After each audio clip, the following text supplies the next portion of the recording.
David Faustino. Hello, this is Andrew Chalmers, the writer and doctor in Doctor Who Dark Journey. This is Dr. Steve-O. Everybody, this is the Governator. This is Inspector Gadget. Hey, what's cracking, y'all? It's your boy J-Rock. Good evening, folks. This is James DeBell. This is Jeremy Taggart. This is Kim Possible. I'm Chris Holden-Lee. Hey, this is Pat Mastroianni from Degrassi. This is the evil Dr. Bad Vibes. Again, this is Messy Bear.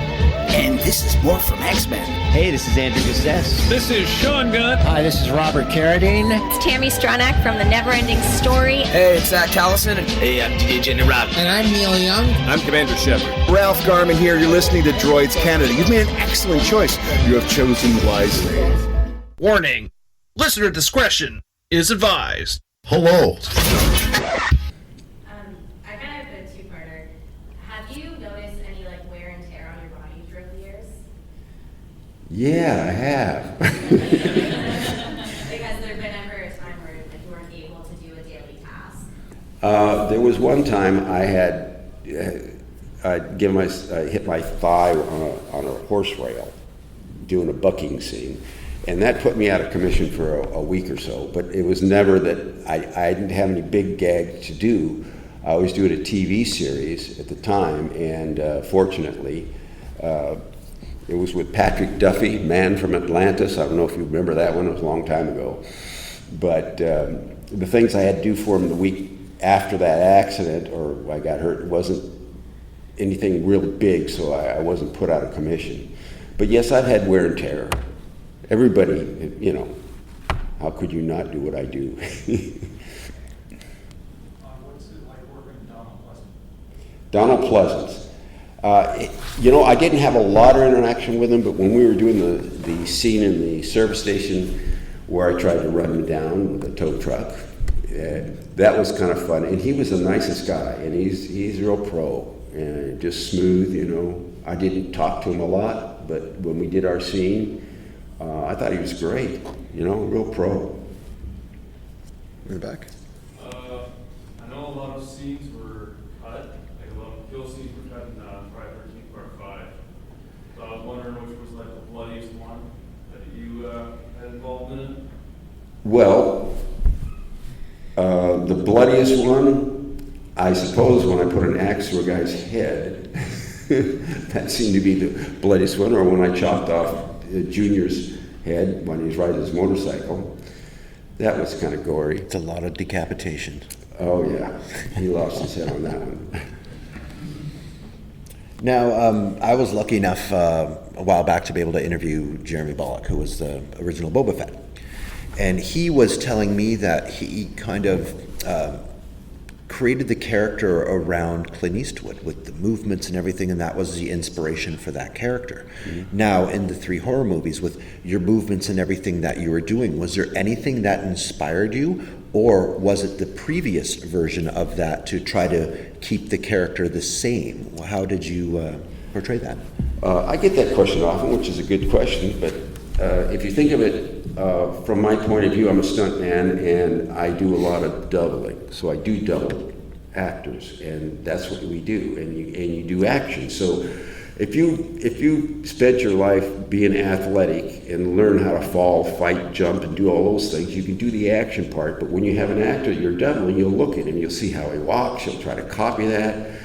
I doubled Jeff Goldblum, and Jeff always touches his finger and his thumb and his ring finger when he's talking. If you ever notice, he'll do stuff like that when he's talking, and he walks a certain way. And if you pick those stuff up and you work on it, then you get to where you can copy the actor you're going to double. Now, if you say, okay, I have this guy who's this iconic killer, and he walks like he's Jason. Oh, okay. Well, you get that in your mind, and it's not that difficult for a stuntman to create the Jason guy, the Michael Myers guy. They're similar, and you're wearing a mask, and you're just stalking somebody. So it's not that difficult. You don't have to study it as much, but you get it in your head and you know what you're doing. So with the Michael Myers mask, you were wearing the mask of Will Shatner? Yeah. That was a crossover, a little Star Trek to... Well, it brings me into the Star Trek as well. How many different versions of Star Trek have you been in? I actually did about Or all of 20. them. I did actually about 20 years of Star Trek. I started out with Star Trek motion picture doubling Spock, and then along came Next Generation series, Deep Space Nine, Voyager, Enterprise, and I was able to work all those shows because whenever you have aliens, and a lot of them were the bad guys, they're always fighting, something's going on, so you use a lot of stuntmen, but the stuntmen you get to use, they put a mask on, they put a face on. You never use up your own face, so it's easy for you to come back, and of course, once you get started, everybody wants to use the same guys who are used to the crew, etc., and I was able to do that and be close to everyone on Star Trek and come back week after week and be a new alien. So what was your favorite moment? Or first, have you ever been a red shirt? Oh, yeah. You were a red shirt. Well, you never made it back from... Yeah, I've been blown up and killed and shot. I think most of the cast members killed me sometime. Now, with the... I know you were a Klingon, I know you were a Jem'Hadar. Myself, I am the biggest Star Trek Deep Space Nine fan. Oh, all right, yeah. So, and that's... I don't like to say that too often because people always say, what, why? But you were a Jem'Hadar and you were a Klingon. And this is just a fanboy question for you. In real life, if those two species were fighting, who would win? I would say a Klingon. A Klingon? I would. I liked Klingons. They had their bat'leth, their own sword, curved sword. That was fun to work with. Made up some routines with that, and they're, that's kind of the iconic alien for space for Star Trek. Oh, 100%. Yeah. 100%. Yeah. Mm-hmm. Anyone else questions? Yes. Did you do the stunt where Jason fell out of the barn in the final scene? The final scene, no, where he fell out of the back of the barn onto the... Yeah, onto the spike. Yeah, that I didn't do. That's one thing I had that other stuntman come in and do for me that night. Johnny Hawk, if you ever see him at a convention.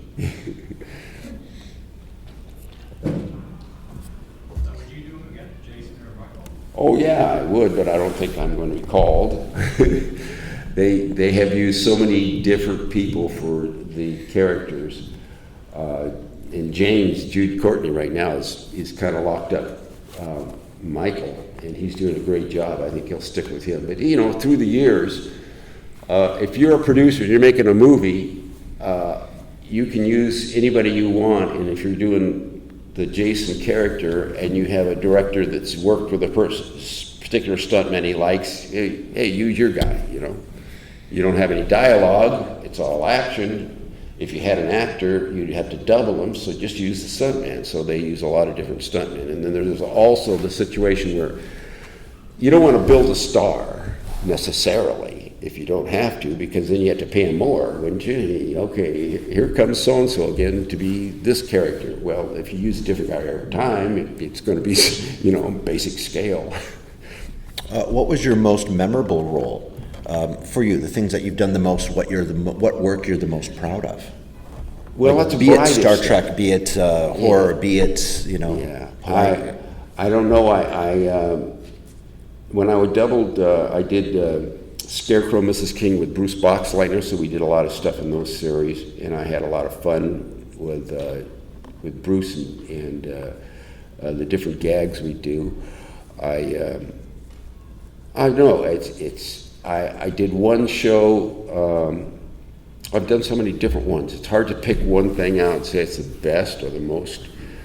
I did a movie called Child's Play, and Michael Richards was the enemy, the bad guy, and I had to do a whole sequence through a circus where I, was flying through the trapeze and fall off and go into the lion's cage and hit one of the pedestals and all that stuff. It's hard to pick one out or what I've done, but because I've been fortunate to do a lot of different things. Mm-hmm, mm-hmm. I think you had something mentioned before about wear and tear on your body and potential for injuries. Is there an expected length, a career length for a stuntman? Well, it's sort of like professional sports in a sense, yeah. I think you can work pretty long, and as your career goes on, I've done all different things that that are, you know, can wreak a little havoc with you. I've done car hits and things. I don't do those anymore. You know, you don't have to take all these things that you can do. But yeah, I would say if you get to your 60s, you're probably starting to limit a little bit. I know when I was 55, I jumped off the ship in the Lost World, and that was my birthday. I got to leap off a ship for Jeff.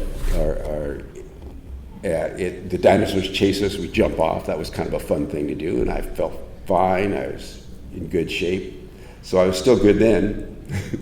It's an individual thing. So some of the greatest stunt people / actors I consider are professional wrestlers. Well, there's one thing, yeah. Oh, no, go. I've always said that, you know, they say, a lot of people say that wrestling is fake. And yeah, it's showmanship, but I don't think there's a better stuntman than a wrestler, because they take these shots all day long, day after day. And that's the most dangerous, or talk about wear and tear. If you do the same stunt, if you do the same gag day after day, I used to work for Universal Studios in the stunt show. They have, haven't you ever been to Universal Studios and seen the tour? There's a tour at Universal Studios, and they have different things you can look at. You can look at the makeup show and film production show, or you can see a stunt show. And that stunt show I used to do when I was first starting out, but you do like 6-7 shows a day, and you do the same fall, the same fight, the same something. And so when you're hitting the same thing every time, and after the summer of doing that, there's some wear and tear. I actually got selected from the audience to do the earthquake one. Oh, you did it. Cool. Yeah, I did that it. was This always is great. like, They select somebody from the audience. This is early 90s. Mm-hmm. I know. I think looking back on it, I think it's just because I was the perfect size of Yeah, the person who was doing that. But it was pretty hilarious, because they're like, "Oh, we're bringing him up on we're going to simulate an earthquake," and then I was on top of the thing, and I did this, spinning fall into this thing, and my mom lost it, and she's like, "Oh my God, did that hurt? Like, what happened?" I'm like, I was just sitting at the bottom, and I just popped up after the person fell. Yeah. That was movie magic. That was pretty hilarious. Now, with my interviews with wrestlers that I've heard, they're always asked, "What is that dream match that you've never gotten to do that you've always wished you could do?" Did you have that one dream stunt that is like, "Oh, I wished I could have done that just kind of didn't pan out"? Well, I've been fortunate to do quite a bit of everything I'd like to. One thing I missed out on, there was a film called Remo Williams of The Adventure Begins. And they went to New York, and they worked on the Statue of Liberty. And it was under construction at the time. They were refurbishing. And I was asked if I would like to go there and work on the Statue of Liberty. And I said, I absolutely would. But unfortunately, I was in Mexico City working on another movie. So that was a heartbreaker. And then talk about things I would like to have done. I did Shawshank Redemption, and I doubled Tim Robbins in a few things he did, but I was also there because I was going to double a guy that was going to be thrown off the 3rd tier of the cell block. And as I fall, Morgan Freeman would be looking at me, and you'd see me fall past him down here. And then there would be a guy with a cart that had janitor supplies in it, and I'd break into that and hit that and shatter that. And then the next time you'd see the actor, he'd be in a wheelchair. And they worked that all out, and we were all set to do it. And I got the airbag I was going to use to fall in. I had the stunt guys ready to go. And I walked on the set, and the coordinator who was working it, I'm seeing him across the room, and he's doing this. What happened? He says, they cut the stunt. It's going to take too long. So we're just going to take him, haul him into a cell and beat him with nightsticks. I didn't get to do the fall. I would love to have done that fall. Did you at least get to beat someone with a nightstick? No, I'd like to. No, I wish they'd have put that in. More questions, anyone? No, then I still have another. Oh, you got one more? Oh, of course I do. Now, you hear, being the industry that I'm in as well, you hear a lot of the stories of things that have happened on set with, people have been on set for a long period of time. They have their little pranks and their little things that they do to kind of pass the time and have some fun. Now, with the Brotherhood of Stuntmen, do they have kind of the same thing that they do where they have their off-site fun? Well, yeah, there's a little bit of that, and there's been times it's got carried away, like everything else. I'm not much of a practical joker myself, so I haven't been involved in those things, but there's stories about guys that did things that, it escalate. He pull a gag on him, he pull a bigger one on him, he pull a bigger one on that. And it was one time that guys working in Mexico and somebody had done something, and so they ended up putting something in this guy's bed, and when he went up there, they told him, I think there's a guy put a explosive from effects in your bed. He went up there and there was some can sitting there, whatever it was, so he calls to the desk, and the desk calls the police, and they bring out the bomb squad and everything. Wait a minute. And it was just a gag, that got carried away. So, I mean, you could imagine in any business or any kind of thing, there's things that happen that get, a little too far, and it's happened with the stunt guys. Mm-hmm. It's not a regular thing, though. All right. Any last questions for Tom? As two accomplished stuntmen, did you ever do anything with Ted White? Oh, Ted White is a. I don't know if you are familiar with, Friday the 13th Part 4. That was Ted White playing Jason, but he's one of my favorite guys. He's done all the old westerns because he started before me back in the days when there was mostly westerns, and he has story after story of stuff he's done, and it's been great to have known him. I know his story of doing John Wayne has always been good, and Rio Bravo is one of my favorite movies, and he worked on that. All these iconic things that I liked as a kid. So Ted was a great guy, or he still is. I don't think he's out in conventions anymore, but. Great guy, great voice, and done a lot of acting things too. He was here in 2019, I believe. 2019 he came here, yeah. His Q&A was one of the best Q&As. Oh, he's cool, and he always dresses too. He don't wear t-shirts and jeans. He'll dress up because he's from Hollywood, and he always figured, you're supposed to look good. Always wearing the suit. Yeah. Oh yeah. I always got a sport coat and slacks or something. Boy, does that man have the stories. Oh gosh, when I was younger, I liked the original Frankenstein and Wolfman and those when I was younger. That was, well, of course, before Jason and Michael ever existed. So those were kind of my go-to ones. Dracula. Is the reason that your version of Jason doesn't run, just walks? The reason, or what did you say? Is there a reason for why he just walks rather than run? Well, I think that if you stalk somebody and you hunt them down and you kill them, it's better than if you run up and grab them. And so it adds to the drama, and it gives you more buildup. And I think if you see a guy being chased by somebody who's just walking and stalking him, it's better than you're both going out full out run. And if you're in the woods, and if you're like the Jason and Michael's things, you're always taking a shortcut, you're cutting somebody off, and you're watching a movie, you're not saying, well, wait a minute, how do you get there so fast? And it's pretty scary when you come around the corner and there he is. No, there's always been that question of why in horror movies the person walking always ends up catching up to the person running, but of course the person running falls.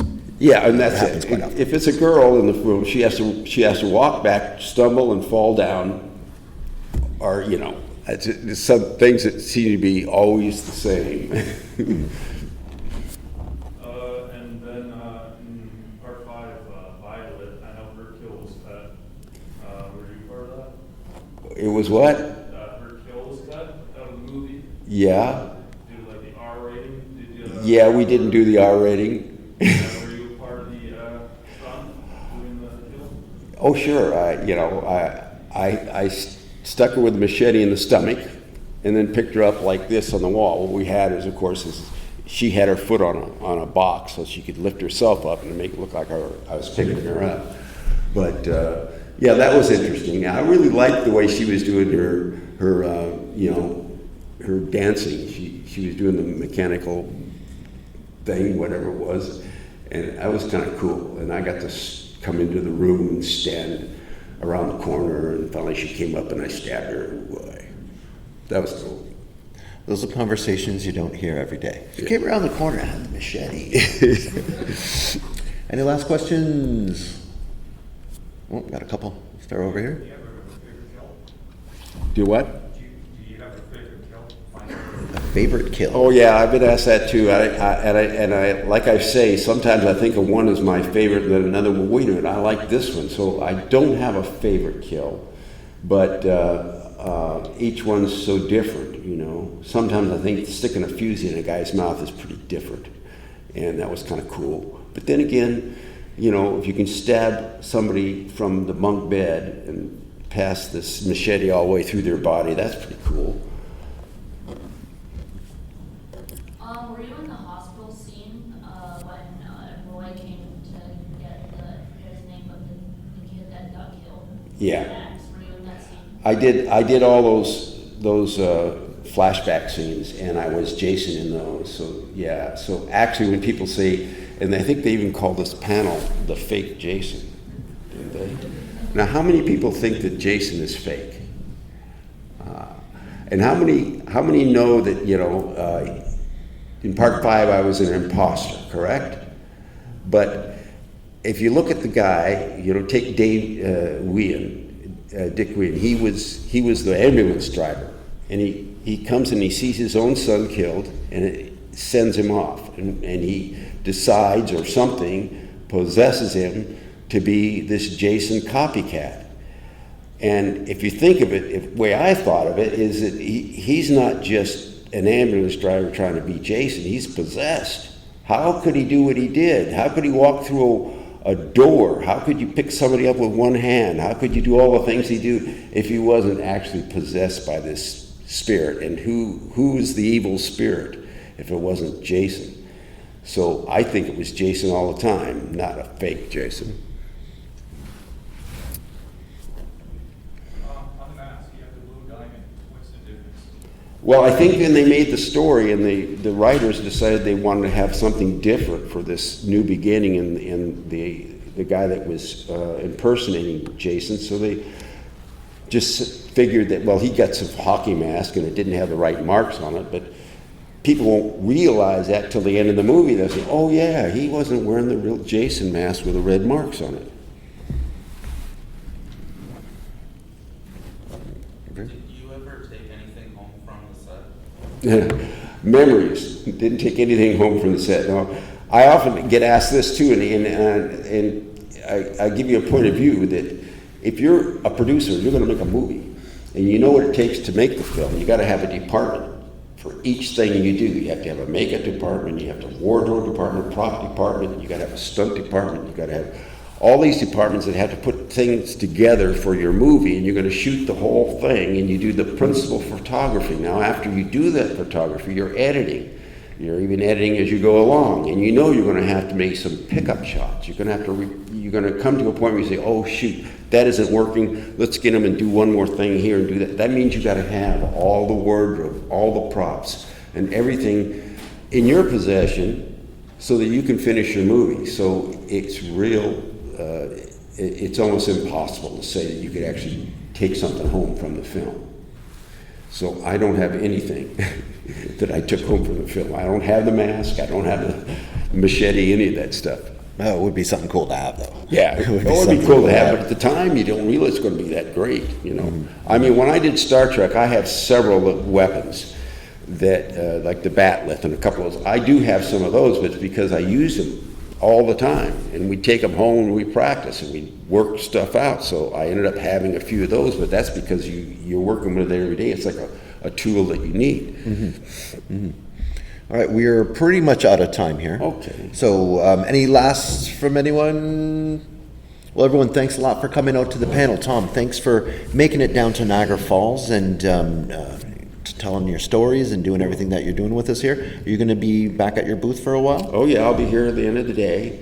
But I always like to tell everybody that the reason I'm here and the reason this movie had anything, give me any kind of fan base is because of you people. So you're the ones I want to thank for being interested in my movie. All right, let's give a little round of applause for Tom. Eh? Thank you.